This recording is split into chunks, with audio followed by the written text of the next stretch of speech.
하나님께서 우리에게 주신 말씀은 창세기 4장 1절부터 15절까지의 말씀입니다. 창세기 4장 1절부터 15절까지의 말씀입니다. 창세기 4장 1절부터 15절까지의 말씀을 한 절씩 교독하고 마지막 15절은 함께 읽도록 하겠습니다. 제가 먼저 읽도록 하겠습니다. 아담이 그의 아내 하와와 동침하매 하와가 임신하여 가인을 낳고 이르되 내가 여호와로 말미암아 등남하였다 하니라. 그가 또 가인하고 아벨을 낳았는데 아벨은 양치는 자였고 가인은 농사하는 자였다. 세월이 지난 후에 가인은 땅의 소산으로 제물을 삼아 여호와께 드렸고 아벨은 자기도 양의 첫 새끼와 그 기름으로 드렸더니 여호와께서 아벨과 그의 제물은 받으셨으나 가인과 그의 제물은 받지 아니하신지라. 가인이 몹시 분하여 안색이 변하니 여호와께서 가인에게 이르시되 내가 분하여 하면 어찌되느냐 안색이 변하면 어찌되느냐. 내가 선을 행하면 어찌 낯을 들지 못하겠느냐. 선을 행하지 아니하면 죄가 문에 엎드려 있느니라. 죄가 너를 원하나 너는 죄를 다스릴지니라. 가인이 그의 아우 아벨에게 말하고 그들이 들에 있을 때에 가인이 그의 아우 아벨을 쳐 죽이니라. 여호와께서 가인에게 이르시되 내 아우 아벨이 어디 있느냐. 그가 이르되 내가 알지 못하나이다. 내가 내 아우를 지키는 자이니까. 이르시되 내가 무엇을 하였느냐. 내 아우의 핏소리가 땅에서부터 내게 호소하느니라. 땅이 그 입을 벌려 내 손에서부터 내 아우의 피를 받았은즉 내가 땅에서 저주를 받으리니 내가 밭을 갈아도 땅이 다시는 그 효력을 내게 주지 아니할 것이요 너는 땅에서 피하며 유리하는 자가 되리라. 가인이 여호와께 아뢰되 내 죄벌이 지기가 너무 무거우니이다. 주께서 오늘 지면에서 나를 따르소서. 내가 주의 말씀을 배우지 못하리니 내가 땅에서 피하며 유리하는 자가 되리라. 물은 나를 만나는 자마다 나를 죽이겠나이다. 함께 읽겠습니다. 여호와께서 그에게 이르시되 그렇지 아니하다. 가인을 죽이는 자는 벌을 7배나 받으리라 하시고 가인에게 표를 주사 그를 만나는 모든 사람에게서 죽임을 면하게 하시니라. 아멘. 하나님께서 이 말씀으로 우리에게 은혜 주시기를 소망합니다. 우리가 계속하여 창세기의 말씀을 함께 나누고 있습니다. 말씀드렸던 대로 하나님께서 우리 세상을 창조하시고 인간을 창조하십니다. 그리고 하나님은 우리 인간에게 세상을 맡겨주십니다. 이 세상을 잘 다스리고 또 아름답게 만들어가기를 소망하며 세상을 다스릴 모든 권한을 우리 인간에게 주셨던 거죠. 하지만 여러분, 우리가 지난주에 말씀 들었던 대로 하나님께서 우리 인간에게 그 모든 세상을 다스릴 권한을 주시되 한 가지만은 금하셨습니다. 그것이 무엇이었죠? 동산에 있는 모든 열매의 나무의 열매는 너희가 자유롭게 먹되 선악을 알게 하는 그 나무의 열매만큼은 너희가 먹지 말라 말씀하셨습니다. 그리고 너희가 만약 그 나무의 열매를 먹게 되면 반드시 죽으리라 그렇게 말씀하셨죠. 그런데 아담과 하와가 이 선악과의 열매를 어떻게 합니까? 결국 따먹게 됩니다. 분명히 앞서 하나님께서 말씀하셨죠. 이 나무의 열매를 먹게 되면 너희가 반드시 죽으리라. 그런데요, 오늘 우리가 읽은 본문 말씀 창세기 4장의 말씀에 보면요, 아담과 하와에서 인류의 역사가 사망으로 끝나는 것이 아니라 계속해서 그럼에도 불구하고 이어지고 있음을 우리가 발견하게 됩니다. 심지어 그들 사이에서 가인과 아벨이라는 자녀들까지 태어나게 되는 거죠. 이제 하나님은 사람을 통해 사람이 창조되고 태어나도록 하시는 은혜를 주셨던 겁니다. 놀라운 일이 일어난 거죠. 사망으로 인류가 그것이 다 모든 것이 끝나는 것이 아니라 오히려 새로운 생명이 인간을 통해 태어나고 또 이어질 수 있도록 하나님께서 인도하셨던 겁니다.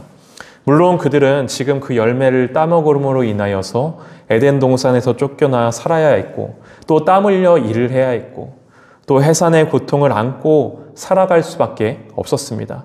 하지만 그럼에도 하나님은 그들에게 살 길을 다시금 열어주셨음을 우리가 발견하게 되는 거죠.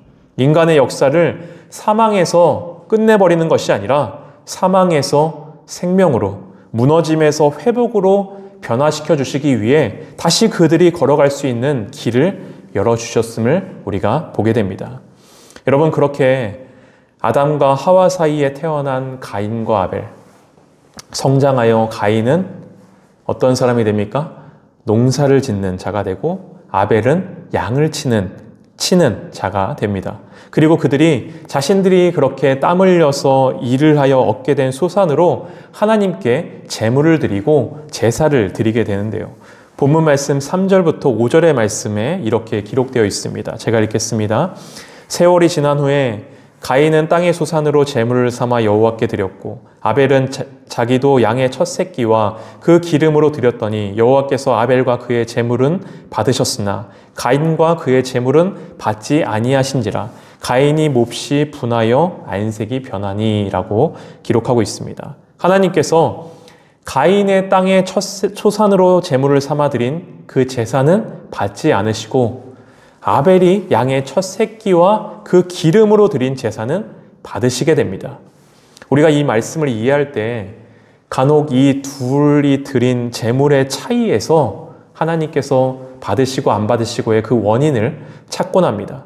가인은 땅의 소산인 곡식으로 드렸기 때문에 하나님께서 받지 않으신 거고 아벨은 생명의 죽음이 담겨있는 그 양으로 제사를 드렸기 때문에 하나님께서 그 제사는 받으셨다라고 이해할 때가 있습니다. 하지만 여러분, 나중에 성경의 말씀을 보면요, 하나님께서 이스라엘 백성들에게 제사의 법을 만들어 주실 때 소제라는 제사법도 만들어 주십니다. 이 제사법은 다른 제사들과 달리 곡식으로 드리는 제사입니다.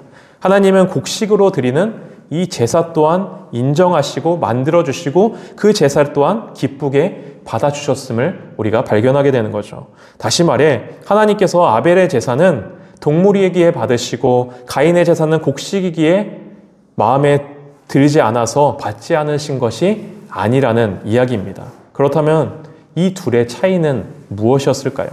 그것을 우리가 히브리서의 말씀을 통해서 유추해 볼 수 있는데요. 히브리서 11장 4절에 보면 가인과 아벨의 제사에 대해서 이렇게 말씀합니다. 믿음으로 아벨은 가인보다 더 나은 제사를 하나님께 드림으로 의로운 자라 하시는 증거를 얻었으니 라고 말씀합니다. 아벨이 가인보다 더 좋은 제물을 드려서가 아니라 아벨은 믿음으로 하나님께 더 나은 제사를 드렸기에 하나님께서 그의 제사를 받으셨다 말씀하는 거죠. 그리고 그 믿음에 대해서 히브리서에서는 이어서 이렇게 이야기합니다. 믿음이 없이는 하나님을 기쁘시게 하지 못하나니 하나님께 나아가는 자는 반드시 그가 계신 것과 그가 자기를 찾는 자들에게 상 주시는 이심을 믿어야 할지니라 라고 말씀합니다. 중요한 것은 제물이 아니라 제사를 드리는 그 사람 자신이라는 겁니다. 그 자신이 믿음으로 예배를 드리느냐 그러하지 못하느냐가 중요하다 말씀하고 계시는 거죠. 여러분, 그래서요 오늘 본문 말씀에 보면 하나님께서 그의 제물을 그냥 그의 제물을 받으셨다, 그의 제물을 받지 않으셨다 말씀하시는 것이 아니라 하나님께서 아벨과 그의 제물은 받으시고 가인과 그의 제물은 받지 않으셨다라고 말씀합니다. 여러분, 하나님께 양이 없어서, 소가 없어서, 곡식이 없어서 그 제물을 그것을 기대하시며 바라보시겠습니까? 아닙니다. 하나님은 그의 사랑하는 자녀된 우리 자신을 원하시는 겁니다. 우리 자신이 하나님을 인정하고 하나님을 바라보며 하나님과 함께하고 싶어하는 그 마음을 갖고 자신 앞에 오기를 하나님은 기대하고 기다리며 바라보셨던 거죠. 여러분, 이것이 바로 믿음인 겁니다. 믿음이 뭐 엄청 대단하고 특별하고 어떤 대단한 방언을 할 줄 알고 하루에 기도를 몇 시간 하고 뭔가를 대단히 잘해서 인정받는 그러한 것이 결코 아닙니다. 하나님을 인정하고 하나님의 존재를 기뻐하며 하나님께서 지금 나와 함께 하심을 내 마음 가운데 받아들이고 그렇게 우리의 삶의 평범한 삶의 일상을 그렇게 하루하루 살아가는 것, 바로 그것이 믿음이고 그러한 마음을 가진, 그러한 믿음을 가진 아벨과 아벨의 제물을 하나님께서 기뻐 받아주셨던 거죠. 반면 가인은요, 자신이 땀 흘려 얻은 소산을 드리는 제사의 그 행위는 있었을지 모르겠으나 안타깝게도 그의 마음 가운데는 하나님을 인정함도, 하나님을 기뻐함도, 하나님과 함께하고 싶은 마음도 없이 해야 되니 하는 의무적으로 드리는 그런 제사를 하나님께 드렸던 거죠. 여러분, 그런데요, 오늘 말씀의 결론이 때문에 가인처럼 믿음 없는 예배가 아니라 아벨처럼 믿음으로 예배를 드립시다 하며 결론을 지으면 좋겠지만, 오늘 말씀은 사실 여기에 이러한 교훈에 머무르지 않습니다. 오늘 말씀을 조금 더 우리가 깊이 살펴보면 이런 상황 가운데 하나님의 시선, 그리고 하나님의 관심, 하나님의 마음이 어디로 향하고 있는지 우리가 살펴볼 필요가 있는데요. 6절과 7절의 말씀입니다. 제가 읽도록 하겠습니다. 여호와께서 가인에게 이르시되 내가 분하여 함은 어찌 됨이냐, 안색이 변함은 어찌 됨이냐, 내가 선을 행하면 어찌 낯을 들지 못하겠느냐, 선을 행하지 아니하면 죄가 문에 엎드려 있느니라, 죄가 너를 원하나 너는 죄를 다스릴지니라 라고 말씀합니다. 하나님은 지금의 상황에 가인의 부족한 제사, 믿음으로 드리지 못한 제사를 바라보시며 그것을 탓하시고 너 왜 그것밖에 그런 부족한 제사를 드리느냐, 그렇게 따져 묻거나 그것을 당장에 고쳐주시려고 하시지 않습니다. 하나님은요, 그의 부족한 제사에 대해 말씀하시기 이전에 가인과 아벨 사이의 관계를 바라보셨습니다. 그리고 그 관계 가운데 가인의 마음 가운데 어떤 마음이 그 마음을 사로잡고 있는지 그것을 바라보시며 이렇게 말씀하셨던 거죠. 죄가 너를 원하나 너는 죄를 다스릴지니라. 자신을 동생과 비교하며 안색이 변하고 나아가 동생에게 분노하며 심지어 동생을 죽이려는 마음을 가진 그 가인의 마음을 바라보며 너는 죄를 다스릴지니라 그렇게 말씀하셨던 겁니다.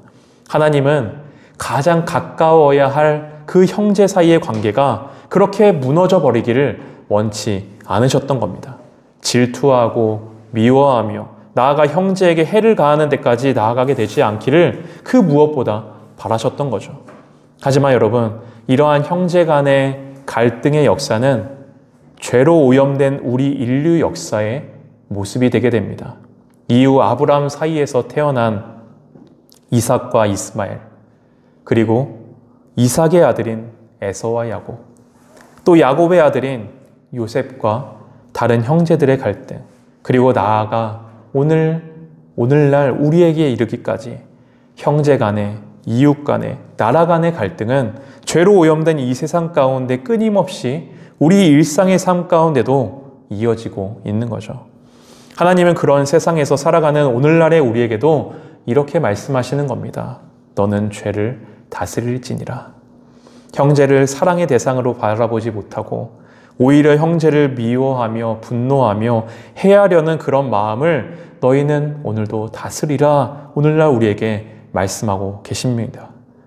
여러분, 하지만 가인은 이런 하나님의 말씀을 듣고도 그 마음을 돌이키지 못하고 그 죄를 다스리지 못했습니다. 그리고 결국 동생 아벨을 죽이는 인류 역사상 첫 살인자가 되고 말았던 거죠. 그는 그 대가로 땅의 저주를 받게 됩니다.